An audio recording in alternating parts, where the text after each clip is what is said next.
Madame la députée de Montarville. Merci beaucoup, Madame la Présidente. Bien, ce que les journalistes nous ont appris hier est extrêmement troublant. L'ancien premier ministre Jean Charest et son bon ami, l'ex-grand argentier du Parti libéral, Marc Bibeau, sont au centre d'une enquête criminelle de l'UPAC concernant du trafic d'influence et du financement illégal de partis politiques. Je vous rappelle que Marc Bibeau, c'est lui qui avait fixé les objectifs de 100 000 $ par ministre du gouvernement Charest, dont plusieurs sont encore ici, même le premier ministre.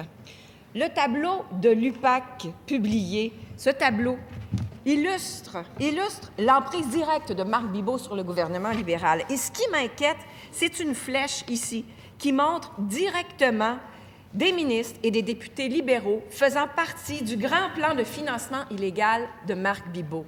Il y a un lien là. Financement, nomination, ministre. Les Québécois ont le droit de savoir qui sont les 3 ministres sur ce tableau. Vous avez promis d'être transparent. Monsieur le ministre de la Sécurité publique. Ce qu'on apprend dans les journaux ce matin nous révèle 2 choses en particulier. La première chose, c'est qu'on a créé l'UPAC et qu'on lui a donné toute l'indépendance nécessaire pour mener toutes les enquêtes en matière de corruption et de collusion, et ça peut toucher n'importe quel citoyen, y compris dans le cas là, qui est rapporté dans les journaux. Ça pourrait même toucher quelqu'un qui a assumé des fonctions très élevées dans l'État québécois, peut-être même les plus élevées. Une fois qu'on a dit cela, on a créé l'UPAC pour aller au fond des choses. Et il y a peut-être une personne qui a décidé d'aller à l'encontre de son serment pour envoyer dans l'espace public des éléments d'enquête qui, dans une société démocratique, une société de droit, doivent rester confidentiels jusqu'à la fin lorsque c'est remis au procureur. Ça devrait, ça aussi, Madame la Présidente, nous interpeller tous.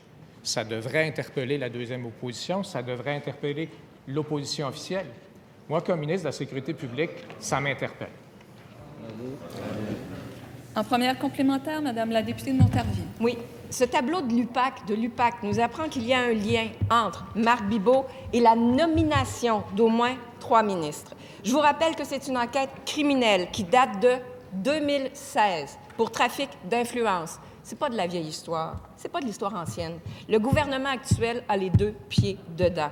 Vous nous avez promis de la transparence. Vous nous avez promis de la transparence. Qui sont ces 3 ministres?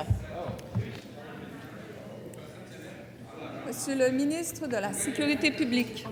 C'est justement, Madame la Présidente, le genre de choses que nous ne faisons pas, que personne ne devrait faire. Et justement, je vais le dire dans ces termes-là, Madame la Présidente, on est au Québec, on est dans une société démocratique, on est dans une société de droit. Nous ne sommes pas dans une république de bananes.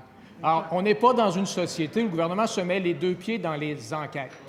On a créé l'UPAC pour faire la lumière sur les questions de collusion et de corruption. Les enquêtes doivent être faites, et elles doivent être faites en respectant les règles de la société de droit.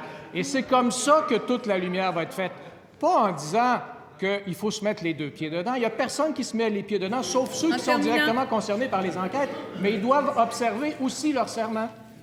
En deuxième complémentaire, Madame la députée de Montarville. Oui, merci, Madame la Présidente. Il faut arrêter de rendre normal ce qui est anormal au gouvernement.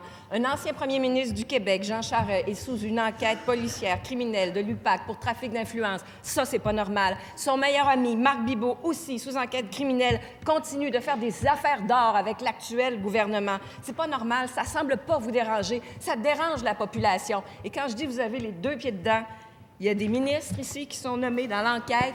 Qui sont ces ministres? Monsieur le ministre de la Sécurité publique. Madame la Présidente, ce qui dérange, la population souhaite qu'il n'y ait aucun citoyen au-dessus des lois, et c'est exactement ce qu'on a au Québec, parce que l'UPAC a l'indépendance nécessaire pour enquêter jusqu'à un ancien premier ministre, apprend-on dans le journal. La population peut être assurée à l'effet qu'aucun citoyen est au-dessus des lois. Mais ce qui préoccupe aussi la population, c'est que l'opposition peut s'improviser procureur et juge et décider, comme si on était dans le Far West, qui est coupable et qui ne l'est pas. Ça, c'est inacceptable. Ça préoccupe la population. Et ça doit tous nous préoccuper comme élus d'une Assemblée nationale, d'une société démocratique, d'une société de droit. Ça aussi, c'est important.